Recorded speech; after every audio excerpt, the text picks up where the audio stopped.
नमस्कार, सुप्रभात में स्वागत है आपका।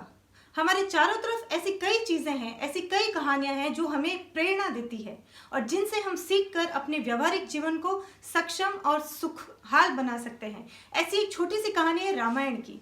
रामायण में मंथरा और कैकेयी के मध्य जो बातचीत होती है, मंथरा जो कि कैकेयी की दासी थी, उसने कैकेयी जो एक बहुत अच्छी रानी थी, बहुत अच्छी माँ थी, उसने कैकेयी की जो सोच थी उसको भ्रमित कर दिया। इससे उसने अपने पुत्र के लिए जो साम्राज्य मांगा और अपने ज्येष्ठ पुत्र यानी कि उनकी जो बड़ी रानी थी, उनके पुत्र थे राम, उनके लिए वनवास मांगा। एक ऐसी माँ जो पहले जिसके लिए सभी बच्चे समान थे, लेकिन एक बार मंथरा के कहने पर उसकी बुद्धि पे जो भ्रम का पर्दा पड़ गया, उसकी वजह से उसने अपने पूरे साम्राज्य को, अपने पूरे परिवार को छिन्न भिन्न कर दिया। उसने अपने विवेक से काम नहीं लिया, उसने अपने संयम से काम नहीं लिया। ऐसी कई चीजें हमारे व्यवहारिक जीवन में भी होती है जहां हम संयम से काम नहीं लेते, विवेक से काम नहीं लेते और तुरंत उस बात का, जैसे कहते हैं ना, तुरंत उसको हम रिएक्ट कर देते हैं उस चीज को। वहां पे हमसे एक छोटी सी हमारी गलती हमारे पूरे परिवारजनों को एक परेशानी में डाल सकती है, हमारे पूरे परिवार को बिखेर सकती है। तो महिला होने के नाते, एक नारी होने के नाते हमारा कर्तव्य है, हमारा दायित्व है अपने परिवार को समेट के रखना।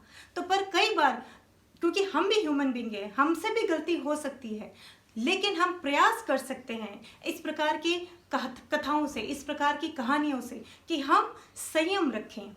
कई बार जो निर्णय हम तत्परता से ले लेते हैं, बिना सोचे समझे ले लेते हैं, तो वो निर्णय हो सकता है आगे जाकर हमें परेशानी में डाल दे, हमारे परिवारजनों को परेशानी में डाल दे। तो हमारे चारों तरफ जिस प्रकार कई सारी चीजें हैं, कई सारी कहानियां होती है, ना केवल वैदिक साहित्य में, पुराणों में या अन्य साहित्यों में, वरन हमारे आसपास के परिवेश में भी ऐसी कई कहानियां होती है जो हमारे लिए एक प्रेरणा का स्रोत बन सकती है, जिनसे सीख सकते हैं हम अपने व्यवहारिक जीवन को सुखद बनाने के लिए। ऐसा कई बार हमारे जीवन में होता है कि हम किसी बात को ध्यान से समझते नहीं है, उसके बारे में ध्यान से सोचते नहीं है और पहले ही अपना निर्णय सुना देते हैं और ये निर्णय हमारे लिए घातक सिद्ध होता है।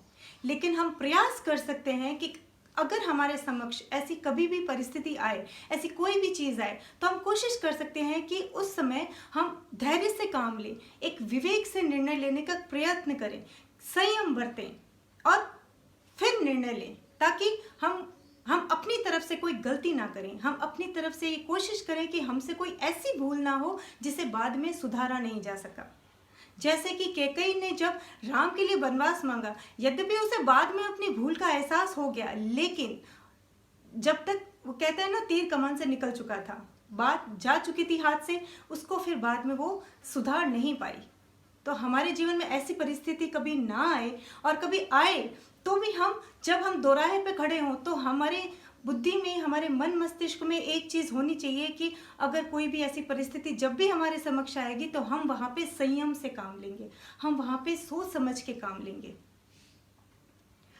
महिला होने के नाते यह हमारा कर्तव्य भी है, हमारा दायित्व भी है। आज के लिए बस इतना ही। धन्यवाद।